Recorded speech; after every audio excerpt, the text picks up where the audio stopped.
Whoa, man. Whoa. All right, dude. Next time. Whoa.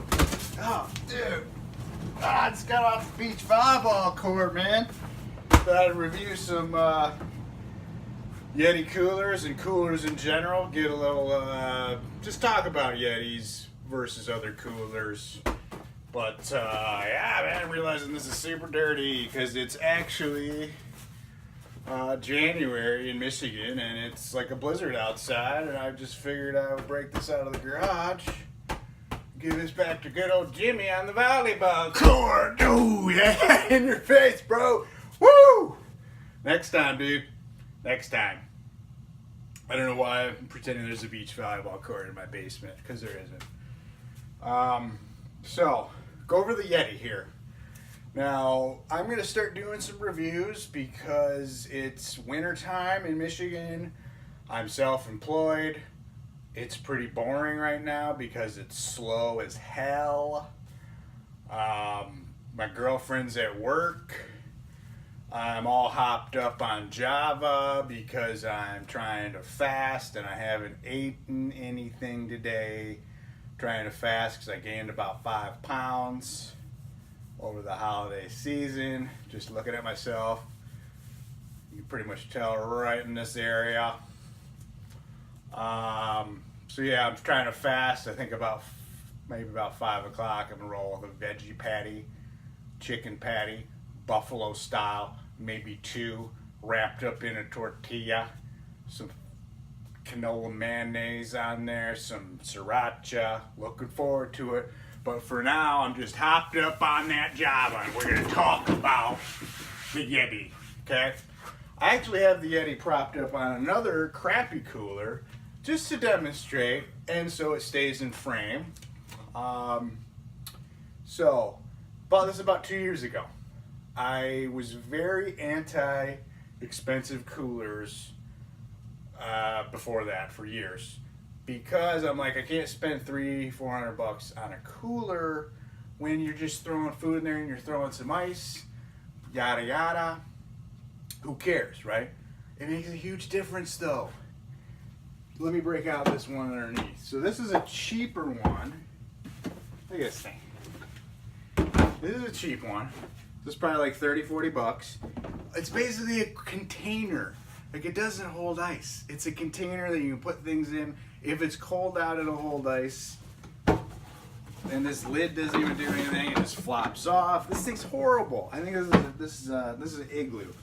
I know they make some good stuff, but like this doesn't even have a freaking a drain. So you just gotta dump it out. It's stupid. This thing comes off. I had another one that I bought. I thought it was a great deal at the time. It was like $15 on sale at Dick's. A Coleman, super cheap cooler. It was like this thin though. It was basically like a, yeah, like that. Like that. The walls were like that thin.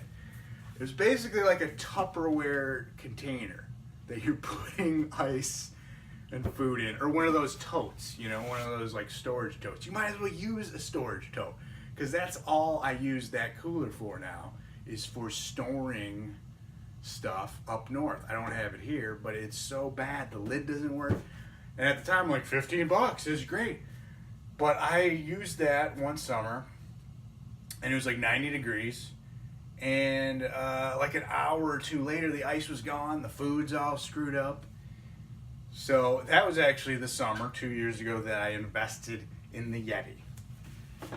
All right, and I know Yetis are played out at this point, but I just wanted to, you know, this is my personal experience with it. So, I mean, it's sweet. It's like indestructible. You've seen all of the tests they do. They throw it out of the freeway or whatever. It survives. Nothing can get in here. You strap these latches down. Like, no animals can get in there. You can even put a lock right here. There's a little lock thing. A little hole. Looks real cool. You can put all your cool stickers on here and look real outdoorsy. Got the inside here. It's got the sweet. Just gotta prop this up here. This isn't really This basement corner is causing me some problems here. I don't know if you can see that drain. So it's sweet drain.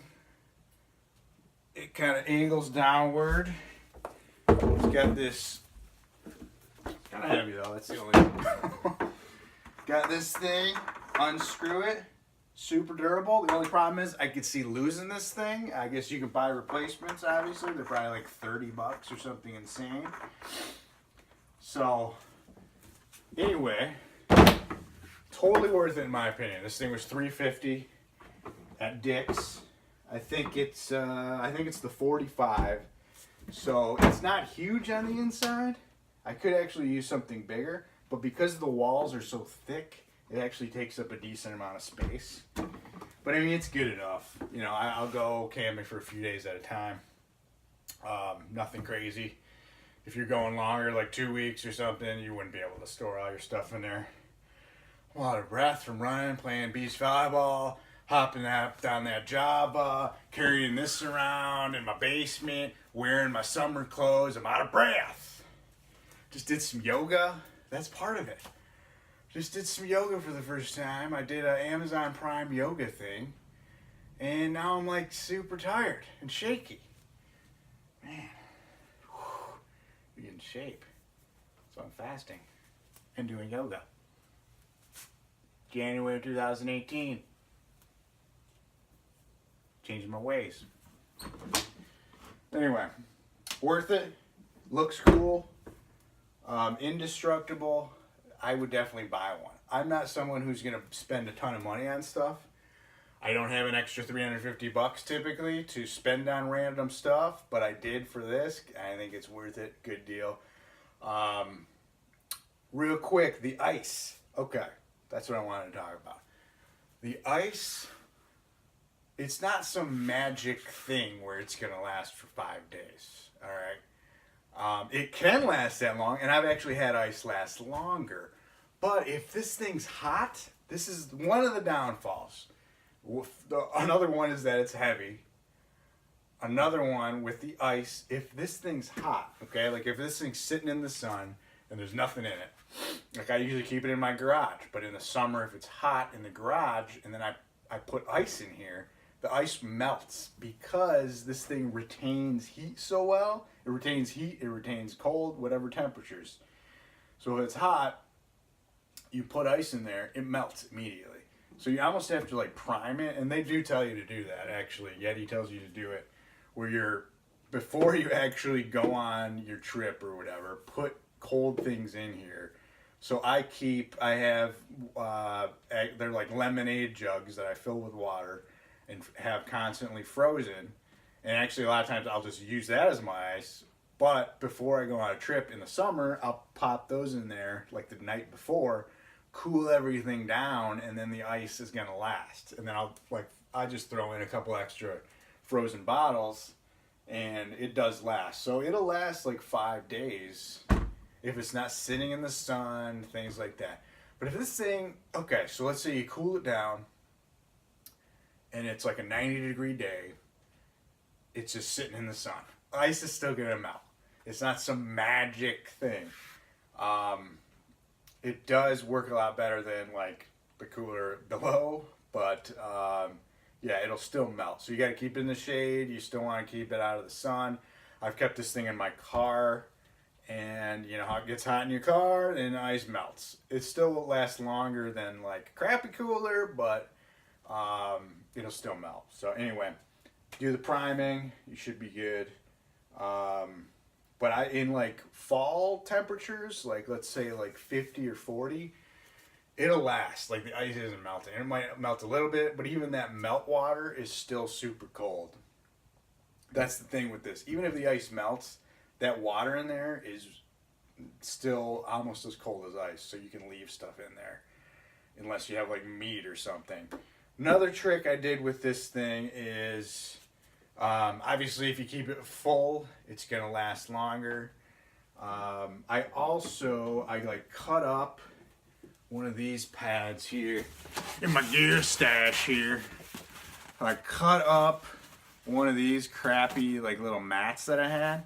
I cut it into the shape of the top and draped it across the top for like super hot weather. That adds another layer of insulation. You can even put it, like you put all the ice in the bottom, put a layer of this, put the food, then another layer. So that ice is just, it's just keeping everything real nice. So that's a little extreme. I'm not really gonna do that all the time. But anyway, that's my thoughts on Yeti. And yeah, we'll get into some other reviews. If I'm still bored, we'll see.